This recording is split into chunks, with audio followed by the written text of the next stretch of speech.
Kasi mayroon guys ako na mayroon akong free na Starbucks. Oh, pakita ko sa inyo yan. May free ako yan. Mayroon pa akong free isa. Ayan. May free Starbucks na naman ako. Tapos si kawain ang gagawa. Overload pa. May free na naman ako. Big, di ba? Araw-araw na lang may free. May free ngayon kasi 8 babarak. Kaya may free. Si kabayan.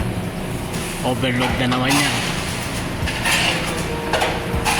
Kaya iinom na naman tayo ng Starbucks guys. Tapos may reward pa ako 2. So yun. Ay, sinishake na ni kabayan, no?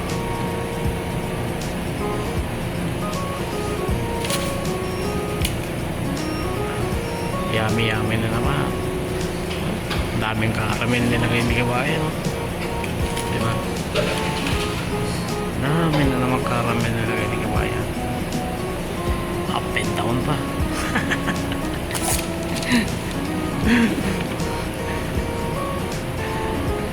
So yun guys, may pinakita ko lang sa inyo yung libre kong Starbucks galing kay kabayan. Ayan, no? Thank you, boss. Thank you, boss. Maraming salamat. Thank you.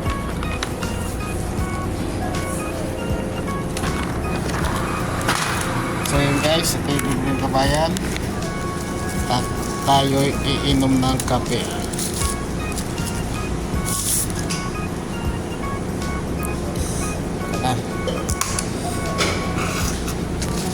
So guys, maraming salamat. Bye. Mamaya na lang.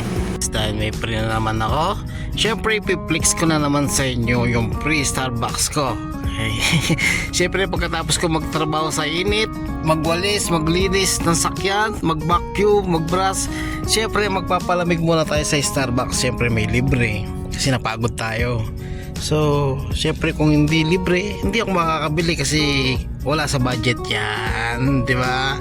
So pang libre lang tayo guys.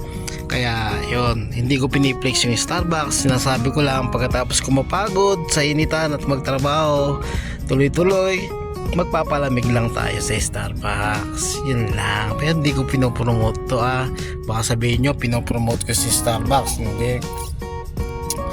Yun ay pinlex ko lang. Kasi nga nakalibre na naman tayo. So paano guys? Sana naman po pakitulungan nyo naman po ako na subscribe ang YouTube channel ko, Jiggy ni Boss Kulit po. Maraming salamat po Malaking pasasalamat ko na po yung pag-subscribe nyo sa akin sa YouTube channel ko. Guys, maraming salamat po. Hindi po ako magsasawang pasalamat sa inyo yung mga nakasubscribe sa YouTube channel ko at mga magsasubscribe pa lang. So yun guys, maraming salamat po. God bless all. Bye.